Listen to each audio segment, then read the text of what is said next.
Hi hello ಎಲ್ಲರಿಗೂ ನಮಸ್ಕಾರ. ಎಲ್ಲರೂ ಹೇಗಿದ್ದೀರಾ? ನಾನು Rashmi. Welcome back to my YouTube channel.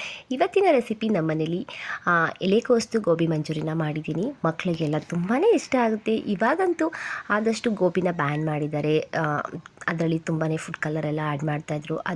ಅದರಿಂದ ಆರೋಗ್ಯಕ್ಕೂ ತುಂಬಾ ಪ್ರಾಬ್ಲಮ್ ಆಗುತ್ತೆ ಅಂತ ಹೇಳಿ ಅದನ್ನು ಬ್ಯಾನ್ ಮಾಡಿದ್ದಾರೆ. ಕೆಲವು ಕಡೆ ಸಿಗುತ್ತೆ, ಆದರೆ ಫುಡ್ ಕಲರು ಏನೂ ಆ್ಯಡ್ ಮಾಡಲ್ಲ, ಹಾಗೆ ಖಾಲಿ ಗೋಬಿ ಸಿಗುತ್ತೆ. ಬಟ್ ಅಷ್ಟು ಭಯ ಅಲ್ವಾ ತಿನ್ನೋದಕ್ಕೂ. ಹೊರಗಡೆ ಹೋಗಿ ನಮಗೆ ಗೊತ್ತಾಗಿದೆ ಅಂತ ಹೇಳಿ ತಿನ್ನೋಕೆ ಹೋದರೆ ಭಯ ಆಗುತ್ತೆ.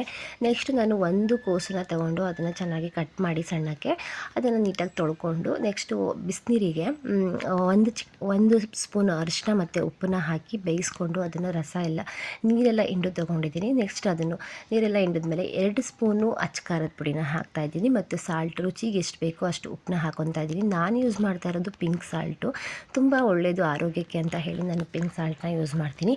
ನೆಕ್ಸ್ಟ್ ಶುಂಠಿ ಬೆಳ್ಳುಳ್ಳಿ ಪೇಸ್ಟ್ನ ಹಾಕ್ಕೊತಾ ಅದು 2 ಸ್ಪೂನ್ ಹಾಕ್ಕೊತೀನಿ. ನೆಕ್ಸ್ಟ್ ಅದನ್ನೆಲ್ಲ ಹಾಕ್ಕೊಂಡಾದಮೇಲೆ ನಾನು ಒಂದು ಕ್ಯಾಬ್ರೇಜ್ನ ತೊಗೊಂಡಿದ್ದೀನಿ ಅಲ್ವಾ, ಅದಕ್ಕೋಸ್ಕರ ಅದಕ್ಕೆ 1 ಕಪ್ಪು ಕಾರ್ನ್ಫ್ಲೋರು ಮತ್ತು 1 ಕಪ್ ಮೈದಾ ಸೇಮ್ ಇರಬೇಕು, ಕ್ವಾಲಿಟಿ ಒಂದೇ ಥರ ಇರಬೇಕು. ಯಾಕೆ ಅಂತ ಹೇಳಿದ್ರೆ ಅದು ಸ್ವಲ್ಪ ಕಡಿಮೆ ಆದರೆ ಅಷ್ಟು ಚೆನ್ನಾಗಿ ಬರಲ್ಲ, ಅದಕ್ಕೋಸ್ಕರ ಸೇಮ್ ಇರಲಿ. 2 ಸೇಮ್ ಇದ್ದಾಗ ತುಂಬಾ ಚೆನ್ನಾಗಿ ಬರುತ್ತೆ. ಮತ್ತು ನೀರನ್ನ ಆ್ಯಡ್ ಮಾಡಬೇಡಿ, ಯಾಕೆಂದರೆ ಅದರಲ್ಲೇ ಕೋಸಲ್ವ, ಅದರಲ್ಲೇ ನೀರಿರುತ್ತೆ. ಮತ್ತು ನಾವು ಬೇಯಿಸಿದ್ದೀವಲ್ವ, ನೀರು ಬಿಟ್ಕೊಳ್ಳೋ ಚಾನ್ಸಸ್ ತುಂಬಾ ಇರುತ್ತೆ.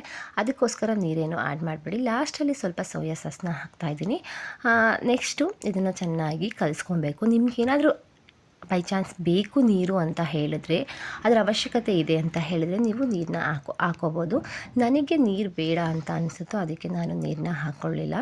ಅದಕ್ಕಿರಬೇಕು ನೋಡಿ, ಈ ಥರ ಕೈಯಲ್ಲೇ ಚೆನ್ನಾಗಿ ಕಲಿಸ್ಕೊಬೇಕು. ತುಂಬಾ ಚೆನ್ನಾಗಿರುತ್ತೆ. ಈ ಥರ ಕೋಸ್ತು ಗೋಬಿ ಬೆಂಗಳೂರಲ್ಲಂತೂ ಸಿಗೋದೇ ಇಲ್ಲ. ಏನಿದ್ರೂ ಇದು ಹಾಸನ್ನು ಮತ್ತು ಒಳನರಸೀಪುರದಲ್ಲಿ ತುಂಬಾ ಫೇಮಸ್ಸು. ಇಲ್ಲಿ ಬರುತ್ತೆ ಹೂಕೋಸು ಗೋಬಿ ಸಿಗುತ್ತೆ. ನಮಗಂತೂ ನಾವು ಒಳನರಸೀಪುರ ಆಗಿರೋದ್ರಿಂದ ನಮಗೆ ಈ ಥರ ಎಲೆಕೋಸು ಗೋಬಿ ತುಂಬಾ ಇಷ್ಟ ಆಗುತ್ತೆ.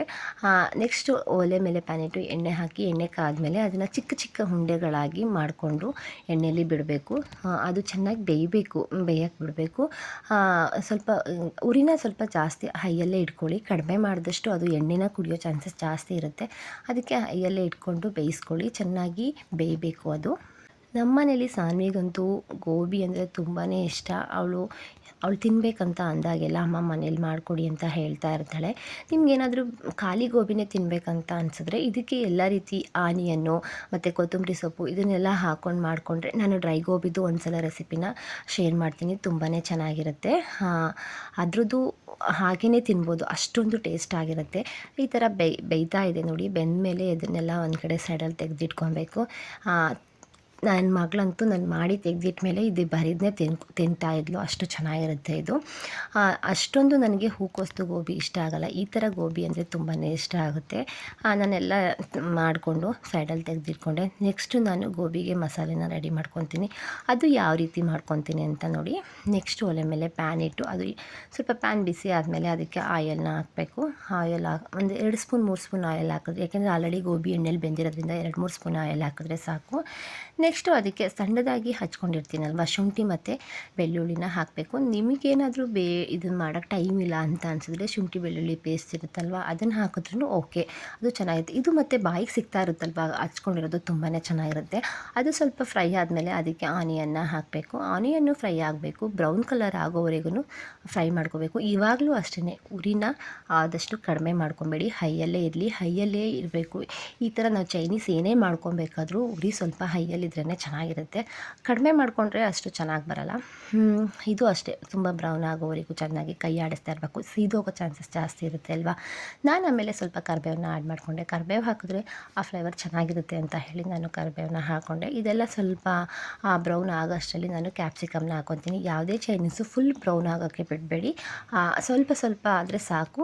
ನೆಕ್ಸ್ಟು ಕ್ಯಾಪ್ಸಿಕಮ್ನ ಹಾಕ್ಕೊಂಡು ಅದು ಸ್ವಲ್ಪ ಬೇಯೋ ಅಷ್ಟರಲ್ಲಿ ನಾನು ಇದಕ್ಕೊಂದು ಇದು ಕಪ್ನ ತೊಗೊಂಡು, ಕಪ್ಪಲ್ಲಿ ಏನೇನು ಹಾಕ್ಕೊತೀನಿ ಅಂತ ಹೇಳಿದ್ರೆ 2 ಸ್ಪೂನು ಕಾರ್ನ್ಫ್ಲೋರು ಮತ್ತು 1 ಸ್ಪೂನ್ ಅಚ್ಕಾರದ ಪುಡಿ ಮತ್ತು ಟೊಮಟೊ ಸಾಸು, ಹಾಗೆಯೇ ಟೊಮಟೊ ಕೆಚಪ್. ನೆಕ್ಸ್ಟು ಒಂದು ಸ್ವಲ್ಪ ಅದಕ್ಕೆ ಸಾಲ್ಟು ಇದೆಲ್ಲ ಹಾಕ್ಕೊಂಡು ಮಿಕ್ಸ್ ಮಾಡ್ಕೊತೀನಿ ಕಾರ್ನ್ಫ್ಲೋರ್ನ. ಮಿಕ್ಸ್ ಮಾಡಿಕೊಂಡ್ರೆ ತುಂಬಾ ಚೆನ್ನಾಗಿರುತ್ತೆ. ನೆಕ್ಸ್ಟ್ ಅದು ಒಲೆ ಮೇಲೆ ಪ್ಯಾನ್ ಇಟ್ಟಿರ್ತೀನಲ್ವ, ಪ್ಯಾನಿಗೆ ಈ ಮಿಕ್ಸ್ನ ಹಾಕ್ತೀನಿ. ಹಾಕಿದ್ಮೇಲೆ ನಿಮಗೆ ಇದು ಗಟ್ಟಿ ಅಂತ ಅನಿಸುತ್ತೆ, ಆವಾಗ ಸ್ವಲ್ಪ ನೀರನ್ನ ಬೇಕಾದರೆ ಆ್ಯಡ್ ಮಾಡಿ, ತುಂಬಾ ಚೆನ್ನಾಗಿರುತ್ತೆ. ನಾನು ಇದಕ್ಕೆ ಒಂದು ಮಿಸ್ ಮಾಡಿದೆ. ಏನು ಮಿಸ್ ಮಾಡಿದೆ ಅಂತ ಹೇಳಿದ್ರೆ, ನಾನು ಯಾವಾಗ ಮಾಡಬೇಕಾದ್ರೂ ಒಂದು ಮಿಕ್ಸಿ ಜಾರಿಗೆ ಮೆಣಸಿನ್ಕಾಯಿ ಮತ್ತು ಸ್ವಲ್ಪ ಬೆಳ್ಳುಳ್ಳಿ, ಶುಂಠಿ ಇದನ್ನೆಲ್ಲ ಪೇಸ್ಟ್ ಮಾಡಿಕೊಂಡು ಹಾಕ್ಕೊತಾ ಇದ್ದೆ. ತುಂಬ ಚೆನ್ನಾಗಿರ್ತಿತ್ತು. ಈ ಸಲ ಮಿಸ್ ಮಾಡಿಬಿಟ್ಟೆ.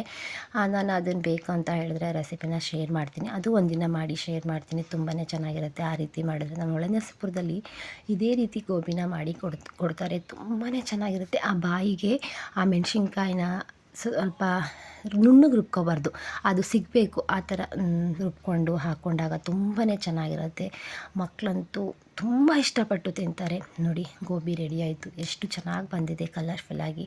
ಎಲ್ಲರಿಗೂ ಇಷ್ಟ ಆಗುತ್ತೆ. ಈ ಥರ ಒಂದು ಸಲ ಟ್ರೈ ಮಾಡಿ, ತುಂಬಾ ಚೆನ್ನಾಗಿರುತ್ತೆ. ಮನೇಲಿ ಹೊರಗಡೆಯಿಂದ ತಂದು ತಿನ್ಸೋದ್ಕಿಂತ ನಾವು ಈ ಥರ ಮನೆಯಲ್ಲೇ ಮಾಡಿಕೊಟ್ರೆ ಮಕ್ಕಳಿಗೆ ತುಂಬಾ ಇಷ್ಟ. ಎಷ್ಟು ಸಿಂಪಲ್ ಅಲ್ವಾ? ನೀವು ಒಂದು ಸಲ. ಲಾಸ್ಟಲ್ಲಿ ನಾನು ಕೊತ್ತಂಬರಿ ಸೊಪ್ಪನ್ನ ಆ್ಯಡ್ ಮಾಡ್ತೀನಿ. ಕೊತ್ತಂಬರಿ ಸೊಪ್ಪು ಇದ್ರೇ ಗೋಬಿಗೆ ಸಖತ್ತಾಗಿ ಟೇಸ್ಟ್ ಬರೋದು. ನೋಡಿ, ಲಾಸ್ಟ್ ಆಯಿತು. ಗೋಬಿ ಅಂತೂ ರೆಡಿ ಆಯಿತು. ತುಂಬಾ ಚೆನ್ನಾಗಿ ಬಂದಿದೆ. ನಿಮ್ಮನೇಲೂ ನೀವು ಒಂದು ಸಲ ಟ್ರೈ ಮಾಡಿ. ಮಕ್ಕಳೆಲ್ಲ ತುಂಬ ಇಷ್ಟಪಟ್ಟು ತಿಂತಾರೆ. ಲಾಸ್ಟಲ್ಲಿ ಸರ್ವ್ ಮಾಡಬೇಕು. ಸರ್ವ್ ಮಾಡಬೇಕಾದ್ರೆ ಅದಕ್ಕೆ ಕೊತ್ತಂಬರಿ ಸೊಪ್ಪು ಮತ್ತು ಆನಿಯನ್ ಹಾಕಿದ್ರೆ ಅದ್ರ ರುಚಿನೇ ಬೇರೆ. ನಾನು ಮಾಡಿರೋ ಗೋಬಿ ನಿಮಗೆಲ್ಲ ಇಷ್ಟ ಆಯಿತು ಅಂತ ಹೇಳಿದ್ರೆ ಆದಷ್ಟು ಶೇರ್ ಮಾಡಿ, ಸಬ್ಸ್ಕ್ರೈಬ್ ಮಾಡ್ಕೊಳ್ಳಿ, ನನ್ನ ಚಾನಲ್ಗೆ ಸಪೋರ್ಟ್ ಮಾಡಿ. ಪಕ್ಕದಲ್ಲಿರೋ ಬೆಲ್ ಬಟನ್ನ ಕ್ಲಿಕ್ ಮಾಡೋದನ್ನ ಮರಿಬೇಡಿ. ಎಲ್ಲ ನನ್ನ ಕುಟುಂಬದವರಿಗೂ happy Dasara. Thank you for watching.